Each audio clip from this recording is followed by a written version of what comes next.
जो तुम्हें कर्म मिला है उसे धर्म के अनुसार करो, भगवत समर्पित कर दो, वो यज्ञ हो जाएगा, उसका फल मिलेगा तुम्हें आनंद, भगवत प्राप्ति, महासुख। कर्म वही है, पर जब अहंकार से प्रेरित होकर अपने लिए करते हो सुसुख वांछा, तो उसमें अधर्म वृत्ति बढ़ जाती है। अधर्म वृत्ति निश्चित आपको भोगना पड़ेगा। यदि भगवान की शरण में हो जाओ, अबलो नशानी अबना नशई हो, वो कृपा करे तो सब क्षमा हो जाए। वो कह रहे हैं कि हम तो हम सर्वपापेभ्यो मोक्षयिष्यामि मा शुचा। नहीं तो आपका जो कर्म प्रकाशित नहीं हुआ है और आपने पाप कर्म किया वो गुप्त है, वो नष्ट नहीं हुआ, वो भयंकर रूप रख के तैयार है, अपने समय पे तुम्हें नष्ट कर देगा। एक 45-50 वर्ष की अवस्था के थे, अब उनको ज्ञान हुआ कि हमारे द्वारा बहुत अधर्म हुए हैं, अब सब छोड़ो, अब सत् कार्यों में लगो।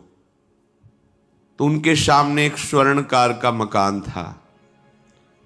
वो बहुत ही कपटपूर्ण व्यवहार करता था, भोले भाले लोगों को असली स्वर्ण लेकर के केवल स्वर्ण का लेप करके अलंकार बेचता। अगर कोई जानता तो कुछ राज कर्मचारियों को अपने ले के अधीन किए हुए था और उसको कुछ नहीं होता। तो जो राज कर्मचारी उसके रहस्य को जानते थे वो रात में ड्यूटी देते थे। उन लोगों ने सोचा कि इतना धन इसने इकट्ठा किया है, अगर हम इसको मार देते हैं और इसका स्वर्ण ले लेते हैं तो कोई रिपोर्ट करने वाला भी नहीं होगा और हम बहुत धनी हो जाएंगे। अधर्माचरण करने वाला कभी सुखी नहीं हो सकता। स्वर्णकार अधर्म आचरण कर रहा था तो उसके अधर्म आचरण में सम्मिलित होने वाले राज कर्मचारियों ने ही उसे मार दिया। उसका स्वर्ण ले लिया, धन ले लिया और उसे एक बॉक्स में बंद करके वो निकल ही रहे थे कि वो जो धर्म पे चलना ठाना था उन्होंने देख लिया। बाहर निकले, उनका ये क्या है,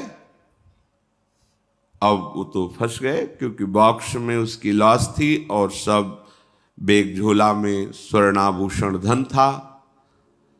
उन्होंने तुरंत उसको कहा, आवाज मत दीजिएगा, देखो हम तुम्हें हिस्सा दे देंगे, ये जो धन हमारे पास है इसको हम 3 हिस्से में बांट लेंगे और इसको हम नष्ट कर देते हैं, कोई जानेगा नहीं, हम राज कर्मचारी हैं, किसी तरह का फसाव नहीं होगा। उन्होंने कहा, ये मैं अधर्म का कार्य नहीं कर सकता, मैं तो अब हल्ला मचाऊंगा, सबको बुलाऊंगा और बताऊंगा कि तुमने इसकी हत्या की है और इसका धन अपहरण कर रहे थे। अब राज कर्मचारी, उन्होंने सोचा हमारी ड्यूटी भी जाएगी, धन भी जाएगा, सजा भी मिलेगी। दोनों ने इशारे में ही बात कर ली और हल्ला मचा के दौड़ पड़े, पकड़ो इसे, पकड़ो, जाने न पाए। उसे पकड़ लिया, लोग इकट्ठा हुए, क्या हुआ, देखो ये धन अपहरण करके जा रहा था, इसकी हत्या कर दी। तो हम लोग गश्त लगा रहे थे तो हमें शंका हुई, आए तो देखा ये पकड़ा गया, जो धर्म से चल रहा था उसको पकड़ लिया। अब तो प्रमाण, राजकर्मचारी खुद गवाही देने के लिए तैयार, उसे बंद किया गया, मुकदमा हुआ। वो बार बार जज के सामने यही कहता था, जिसकी कसम खवाओ हम कसम खा लेते हैं, हमने बिल्कुल ये कार्य नहीं किया, ये लोग ये कार्य कर रहे थे, हमने इनको रोका तो इन्होंने मुझे साझेदारी के लिए, पर मैंने वो स्वीकार नहीं किया तो फिर इन्होंने ऐसा किया। पर उसकी कौन बात माने, राजकर्मचारी गवाही। मुकदमा लंबा खिंचा, उसे जेल में रखा गया। हर बार आके वो यही प्रार्थना करता, कई वर्ष तक चलता रहता मुकदमा, जेल का उसे बड़ा कष्ट भोगना पड़ता। वो विचार करता कि मैं अगर हिस्सा ले लेता तो बच जाता, लेकिन धर्म से चल रहा था तो देखो मुझे कष्ट भोगना पड़ा। मुझे लगता है भगवान के दरबार में न्याय नहीं है, धर्म रक्षा नहीं करता, ऐसा लगता है। एक दिन आया और रो करके यही बात कही जज के सामने कि मुझे लगता है भगवान नहीं है, क्योंकि मैं बार बार सत्य को साक्षी करके कहता हूं कि मैंने ये कर्म नहीं किया और मुझे दंड दिया जा रहा है, मुझे क्लेश दिया जा रहा है धर्म से चलने के कारण। अगर मैं सम्मिलित हो जाता तो मुझे तीसरा हिस्सा मिलता और बिल्कुल बात शांत होती। ये क्या धर्म है, कहां भगवान है? जज ने इस पर गौर किया। कई वर्ष वो जेल भोगता रहा, मुकदमा चलता रहा। तब जज ने गौर किया कि बार बार ये कहता है इसकी जांच की जाए, तो हत्याकांड होते ही रहते हैं। एक शव आया वहां, जज ने मंगवाया था, जो पोस्टमार्टम के लिए जाता, मंगवाया और कहा देखो इसका कोई नहीं है, अंतिम संस्कार के लिए अपने ही लोगों को जाना है। तो 2 कर्मचारी जो थे सरकारी, जो स्वर्ण चोरी में सम्मिलित थे, उनको और उसको कहा कि बस तुम थोड़ी देर नदी के किनारे बैठे रहना, हम और लोगों को लेकर के आते हैं। और एक आदमी को छुपा के बैठा लिया और राज कर्मचारी नदी के किनारे शव को लेकर बैठे। उसको देखा जिसको बहुत कष्ट दिया जा रहा था, सारा आरोप उसके ऊपर था, जो धर्म से चल रहा था। उसे कहा माना नहीं ना, अगर मान लेता तो तीसरा हिस्सा भी मिल जाता, बात वहीं खत्म हो जाती है। देखा, फंसा दिया, तेरे को आजीवन कारावास मिलेगा, कोई नहीं बचा सकता तेरे को। मेरी बात नहीं मानी, कह रहा था हल्ला मचाऊंगा, ऐसा वैसा, अब भोग। तो जज के द्वारा जो एकांत में बैठाला हुआ आदमी था, उसने पूरी बात सुनी। इसीलिए ये नाटक रचा गया था। तीनों को बुलाया और कहा तुम निर्दोष हो उस धर्मात्मा से। स्वयं इनकी आवाज से हमने सुना, ये कह रहे थे जो तुम बात कह रहे थे। तो उसने कहा कि ये तो ठीक है, अब निर्णय ठीक कर दिया, लेकिन अब कई वर्षों से मैं दंड भोग रहा था, ये कौन सा न्याय है? किस अपराध के कारण? मैं तो धर्म से चल रहा था, इसमें किंचन मात्र मेरा कोई अपराध नहीं था, फिर कई वर्ष से मैं सजा क्यों भोग रहा था? बार बार प्रताड़ना, नाना प्रकार के कष्ट क्यों भोगा मैं? जज ने कहा तुम हृदय को साक्षी करके बताओ, क्या कोई ऐसा अपराध किया है जिसका प्रकाश ना हुआ हो और तुम्हें दंड ना मिला हो? हम अब उसका कोई दंड थोड़ी तुम्हें देंगे, लेकिन तुम्हारे अंदर जो भगवान के प्रति आरोप है उसका निराकरण हो जाएगा। उसने कहा हाँ, यौवन अवस्था में मैंने किसी स्त्री को ऐसा ऐसा, और वो विरोध करने पर भी उसे मार दिया और आज तक बात कोई प्रकाशित नहीं हुई। तो बोले फिर भगवान को क्यों दोष देते हो? वो कर्म तुम्हारा दंड अगर मिल जाता तो नष्ट हो जाता, वो कर्म सुरक्षित है। उसी कर्म ने तुम्हें यहां अधर्म ना होने पर भी फंसाया और देखो तुम्हें भोगना पड़ा। तो निश्चित समझो, यदि आप अधर्म के द्वारा कोई भी सुख साधन करेंगे तो आप नष्ट होंगे।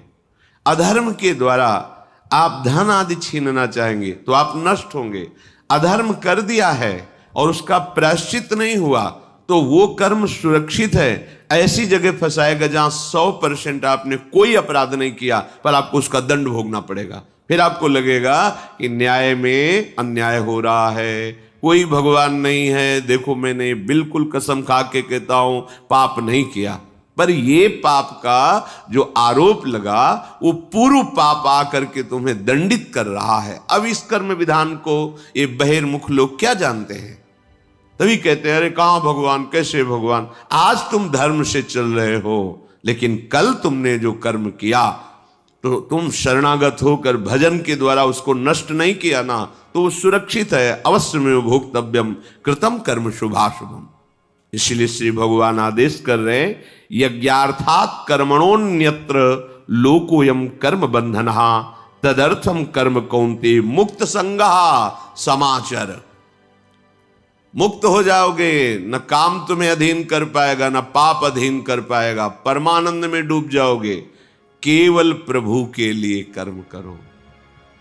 ये अगरबत्ती, धूप बत्ती, आरती, पूजा, प्रभु को अपना नहीं माना तो ये थोड़ा शुभ कर्म बन गया, बस ये तुम्हारा प्रायश्चित नहीं होगा। जो तुमने अधर्माचरण के अगरबत्ती धूपबत्ती से खत्म होने वाले नहीं हैं, उनके लिए तुम्हें नाम जप करना पड़ेगा, नाम कीर्तन करना पड़ेगा। नाम कीर्तनम यस्य सर्व पाप प्रणाशनम, समस्त पापों का नाश करने में समर्थ है। राधा राधा राधा, कृष्ण कृष्ण कृष्ण, गोविंद गोविंद गोविंद। भगवन नाम, अगर भगवन नाम का आप निरंतर जप करने लगे तो आप स्वयं तर जाएंगे और लोगों को तार देंगे। मम भक्तियुक्तो भुवनम पुनात सतरति सतरति सा लोकान तारयति। जो भी कर्म कर रहे हो वो भगवान के लिए भावना करो, उस कर्म को भगवान को समर्पित करो, तो तुमसे पापाचरण नहीं होगा। जो पापाचरण हो गए हैं 10 मिनट केवल बैठ करके अपने घर में ही ताली बजा के मंजीरा लेकर के, इसे नाटक मत समझो, आडंबर मत समझो। नहीं, जो आडंबर और नाटक किए हैं ना, वो जब अपना नाटक फैलाएंगे तो तुम उस नाटक से निकल नहीं पाओगे। माया का नाटक है। भगवान नाम कीर्तन, ये जो लोग कहते हैं ना कि भगवान तो हृदय में बैठे, दिखावे की क्या जरूरत है। अगर इतना बोध हो चुका है भगवान हृदय में बैठे, तब तो आप सिद्ध हो गए। केवल वाणी से बोल रहे हो, मन मानी आचरण कर रहे हो, दुर्गति को प्राप्त हो रहे हो, तो है ना सबके हृदय अछत अविकारी, पर सकल जीव जग दीन दुखारी। सबके हृदय में बैठा है, पर दुर्दशा रोक रहा है क्या वो? क्यों? क्योंकि तुम केवल बातों से कहते हो तो सबके हृदय में बैठा है। ऐसा अनुभव किया? अगर ऐसा अनुभव किया तो बेविचार किसके साथ करते हो, चोरी किसकी करते हो, हिंसा की, कपट किससे, द्वेष किससे? बस केवल बातों से बात नहीं बनती। ये कर्म बातों से नष्ट नहीं होता, इसके लिए अनुष्ठान करना होगा नाम का। चाहे जैसी परिस्थिति हो, चाहे जो हो, जैसे भी हो, तुम्हारा मंगल होगा। अहोबत स्वपचतो गरियान यज्जिभ्यागे वर्तते नाम तुभ्यम। वो नीच आचरण करने वाला, अभक्ष पदार्थ खाने वाला भी यदि भगवान नाम उच्चारण करता है तो परम पावन हो जाता। अहो, आश्चर्य की बात, बड़े बड़े प्रायश्चित जिसे पावन नहीं कर सकते, भगवान नाम उसे पावन कर देता है। जैसी हरिवंश विचार के मनुज देह गुरु शरण गही, सकई तो सब पर पंच तज कृष्ण कृष्ण गोविंद कही। कृष्ण कृष्ण गोविंद क्या जाता है? हम तो ये नहीं कह रहे कि तुम नहा के जपो, तुम ऐसा को, जैसे हो जहां हो, गोविंद गोविंद राधा राधा राधा वल्लभ श्री हरिवंश, तुम पावन हो जाओगे प्यारे। तुम्हारी दुर्गति, तुम्हारी विपत्ति, तुम्हारी उन्नति में जो बाधक कर्म है उनको नष्ट करो। किसी से भीख मांगने की जरूरत नहीं, कृपा की। अगर नाम जप नहीं तो कहीं भी भाग के चले जाओ, देख लो तुम्हें क्या मिलता है। नाम जप करो, तुम स्वयं देने वाले बन जाओगे। मांगना मिट जाएगा जन्म जन्म का। विश्वास करो, जैसे भी हो। नहीं छोड़ पा रहे गंदी बातें, शुरू करो। नाम को तो अंदर लाओ, वो तुम्हें इतनी सामर्थ्य देगा, सब छूट जाएगा, सब छूट जाएगा। विश्वास करो। आज तक जितने बड़े बड़े ऊंचाई के पद पर पहुंचे हुए महात्मा हैं, सबके मूल में नाम पाया गया। निरंतर नाम जप, निरंतर अभ्यास करने से होता है। विश्वास करो, इसके बराबर न तीर्थयाटन है, न कोई अन्य साधन है। नाम कलयुग केवल नाम आधारा, सुमिर सुमिर नर उतर ही पारा। जिसने नाम का आश्रय ले लिया महासुखी हो गया। पर जब तक तुम्हारे पाप कर्म भस्म नहीं होते, तब तक तुम्हें आनंद नहीं मिलेगा। इसलिए विश्वास करके दीर्घ काल तक सम्मान पूर्वक, आदर पूर्वक हृदय में नाम जप करो। जब पाप वासनाएं नष्ट हो जाएंगी, पाप प्रवृत्ति नष्ट हो जाएगी, तब आनंद की धारा, तुम्हें कोई भी विपत्ति, कोई भी संकट परास्त नहीं कर पाएगा। प्रश्न होता है कि हम बहुत प्रयास करते हैं पर सफलता नहीं मिलती। प्रयास को कहते हैं पुरुषार्थ, और सफलता नहीं मिली उसको कहते हैं प्रारब्ध। कभी कभी प्रारब्ध बहुत जोर का होता है, जो बड़े बड़े ऋषि मुनियों के ऊपर भी हावी हो जाता है। पर पुरुषार्थ व्यर्थ नहीं जाता। यदि वो सत है तो तुम्हारा पुरुषार्थ भी तो असत है। अगर राधा राधा बीच में बोलते रहो और प्रभु की भावना कर लो कि 8 घंटे से जो काम कर रहा हूं वो समय और वो कार्य दोनों प्रभु को समर्पित करते हैं, अब ये सत्य पुरुषार्थ हो गया। अब प्रारब्ध को बदलने की सामर्थ्य आ गई तुम्हारे पुरुषार्थ में। खिलवाड़ नहीं है जो तुम एक भी कर्म करते हो, वो कर्म सुरक्षित है, वो तुम्हें दंड दे के रहेगा या तुम्हें सुखी करके रहेगा। असत है पाप है तो दंड देगा, सत है सुकृत है तो सुखी करेगा। विश्वास मानिए, ये सत्य वार्ता है, ये कोई चाटुकारिता की बात नहीं है। सत्य सत्य रहता है, चाहे जो युग हो चाहे जो समय हो, सत्य अपना प्रभाव दिखा के रहता है।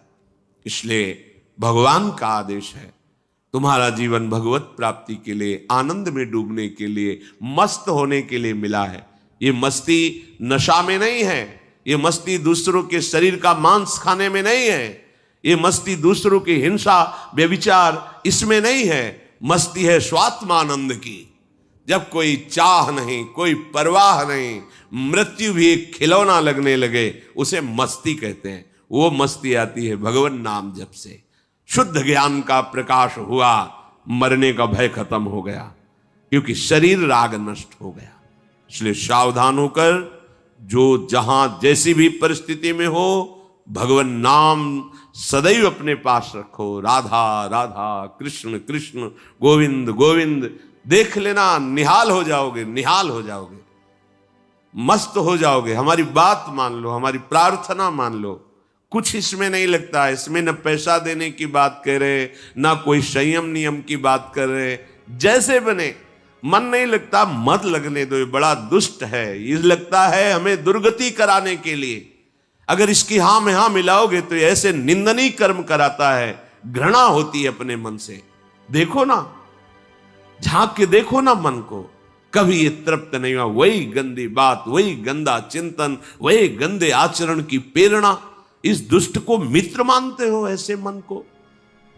जो हमारा खास दुश्मन है वो मन है, वासनाओं में फंसा हुआ, वासनाओं की प्रेरणा करने वाला दुश्मन मन है। इस मन को डंडे से मारो। डंडा है हरिनाम, जितना जपोगे मन उतना ही सावधान रहेगा।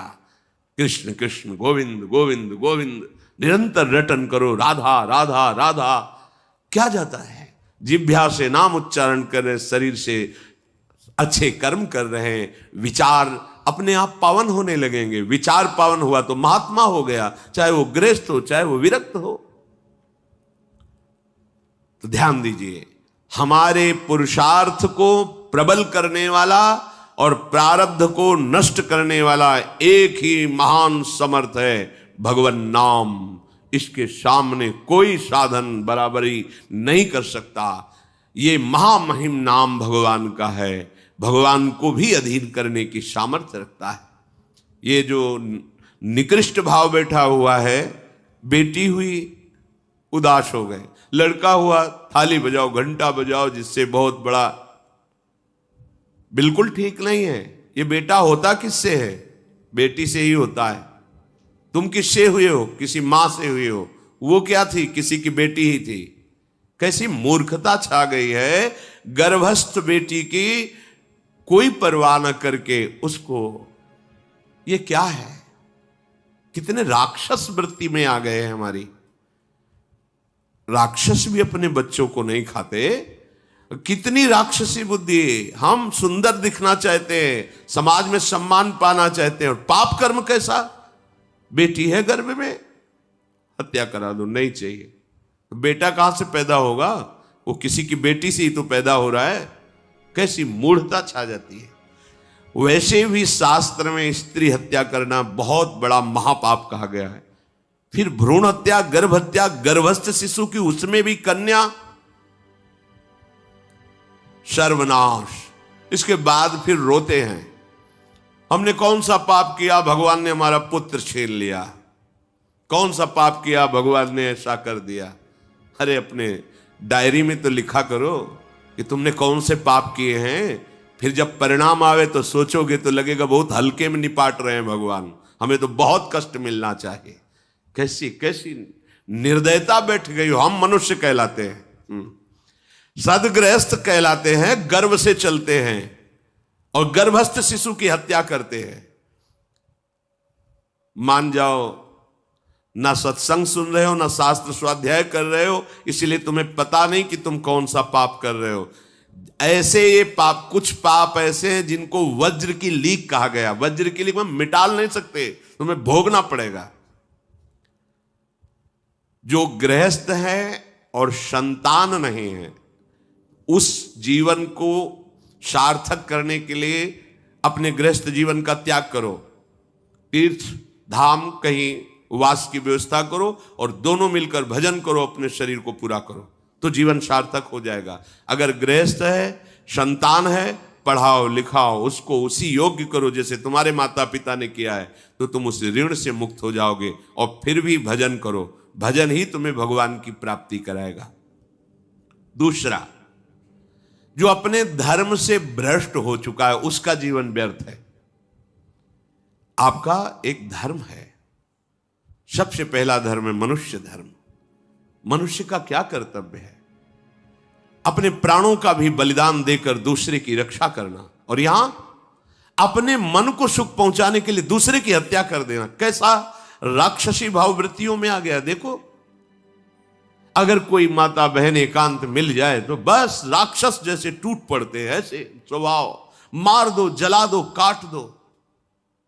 बड़ी दुर्गति होगी, देख लेना, यहां भी होगी।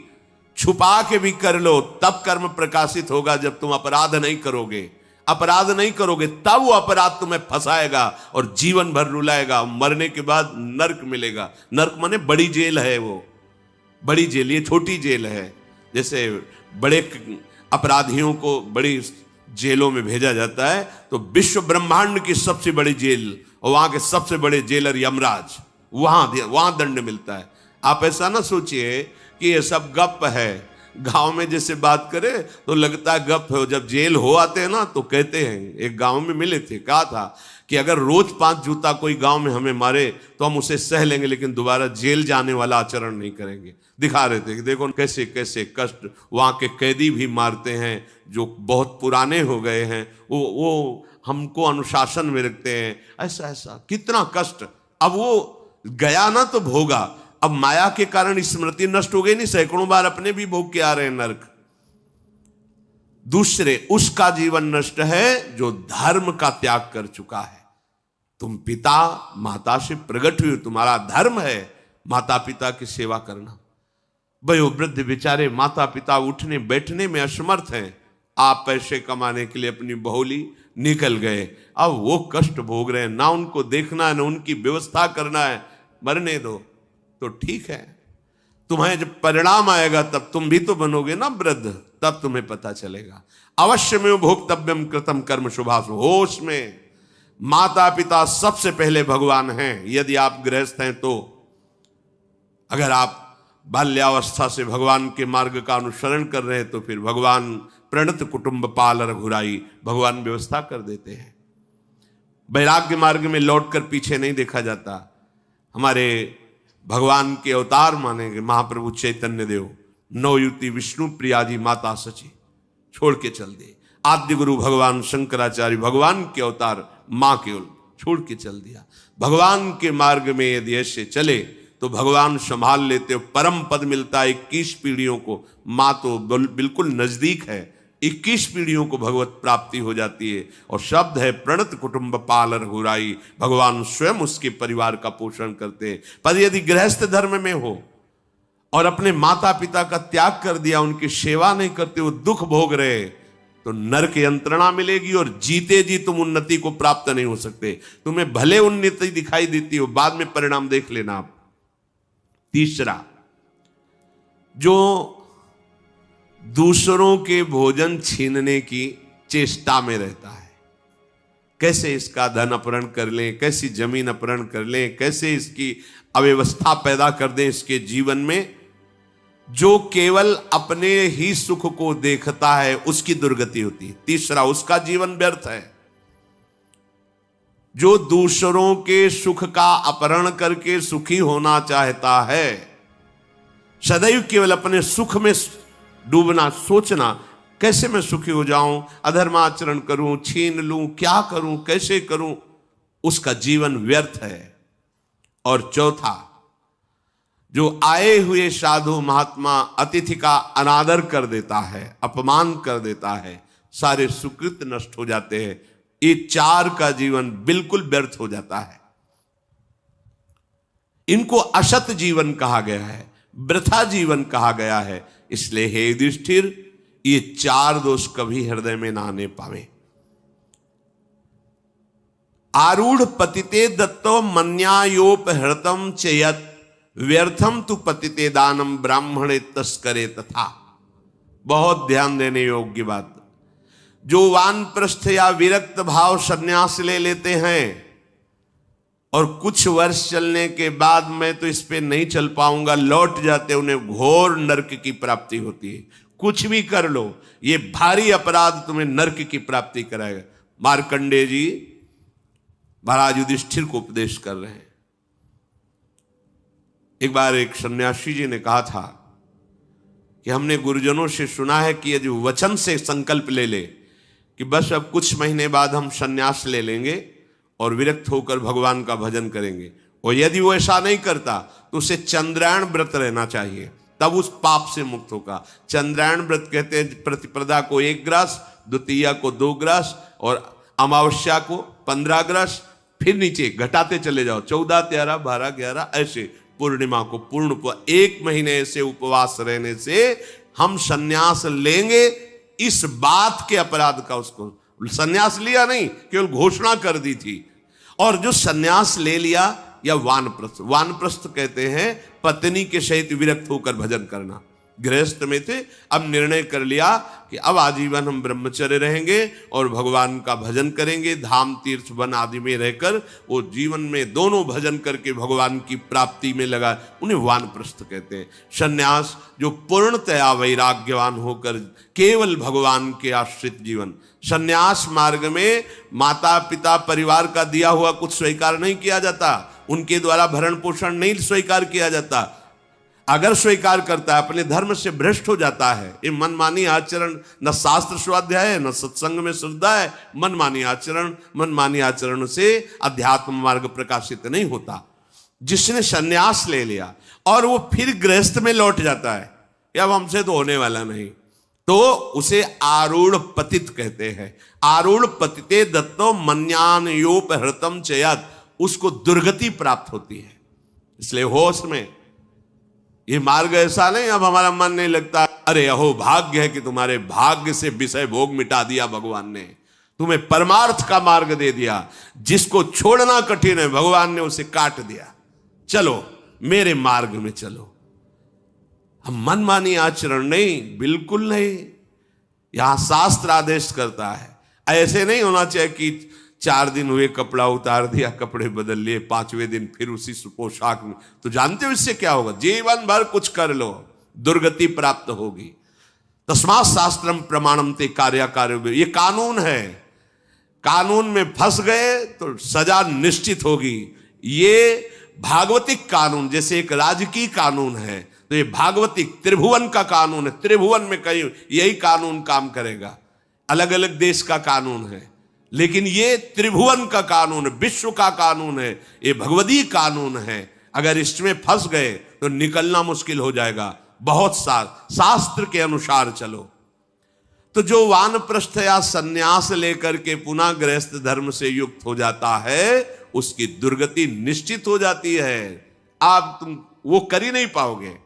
जैसे कहते हैं अब मंत्र ले लिया, अब क्या जाने की जरूरत है। मंत्र प्रकाशित ही नहीं होगा, जप ही नहीं पाओगे। लिख के देख लो, ये शब्द लिख लो, मंत्र नहीं प्रकाशित होगा, जप ही नहीं पाओगे। खिलवाड़ है परमार्थ चलना। एक एक अक्षर में अगर त्रुटि हो जाती है तो छाती जलेगी। कैसे गलती कैसे होगी? एक अक्षर भी अगर शास्त्र सम्मत इष्ट प्रेरित है, हृदय शीतल रहेगा, परमार्थ प्रकाशित रहेगा। ये मार्ग है। अब कौन शास्त्र स्वाध्याय करता है? कहां में सत्य चर्चा सुनने को मिलती है? भगवत कृपा है जो सुनने को मिल रही, इसको हृदय में धारण करो। जो जीवन हमें भगवान ने दिया है ये निंदनीय जीवन नहीं है, ये रोने वाला जीवन नहीं कि हाय हमें दूल्हा नहीं मिला, दुल्हन नहीं मिली, हाँ संसार के भोग नहीं मिले, परिवार बड़ी कृपा हुई, जिस दलदल से हम नहीं निकल सकते थे, नहीं निकल पाए अनंत जन्मों से, आज हमारी लाडली ने फूल जैसा मुझे अलग कर दिया। ये गृह कारज नाना जंजाला, तेति दुर्गम शैल विशाला, ये शर्म आवत अति कठिनाई, राम कृपा बिनु आए न जाई। भगवान ने तुम पर कृपा की, तुम्हें नाचना चाहिए कि रोना चाहिए? विषयों को देख देख कर जलते हो, भोगने की लालसा रखते हो, कैसा जीवन, व्यर्थ जीवन। बिल्कुल नहीं, सावधान, तुम्हारा जीवन भगवान के लिए, तुम्हारे भाग्य में श्री जी लिख दी गई है। आह, हमें नाचना चाहिए।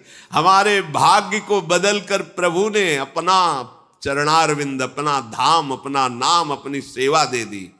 धिक्कार है अगर ऐसे होने पर भी ललचाए और उस मार्ग की तरफ जाए जहां से श्री जी ने निकाल लिया है। तो जो वानप्रस्थ या संन्यास धर्म स्वीकार करके पुनः गृहस्थ धर्म का आश्रय ले लेता है, उसकी नारकी गति होती, दुर्गति होती है। और जो पापाचरण करके, अन्याय से, अधर्म से छीन झपट करके धन, और सोचता है उसमें कुछ दान कर देंगे। जैसे किसी ने प्रश्न किया था ब्लैक और व्हाइट, कि अब हम तो ब्लैक और व्हाइट का मतलब काला और सफेद समझते हैं, तो काला धन का मतलब होता होगा अधर्माचरण या जो राजकीय विभाग से पास ना हो, उसे ही काला धन कहते होंगे। तो काला धन काला ही रहता है, कोई व्हाइट नहीं कर सकता उसे। जमा कर लो, एक समय आएगा कि ट्रक में लद के सब चला जाएगा, तुम भी लद के चले जाओगे। अगर वो समय ना आया तो यमराज के दूत तुम्हें ले जाएंगे, सब यही पड़ा रहेगा। होश में चलो। दान किसे कहते हैं? खूब मेहनत करो, धर्म से कमाओ, फिर उससे एक रोटी की व्यवस्था किसी की भी कर दो, उसे सतदान कहते हैं।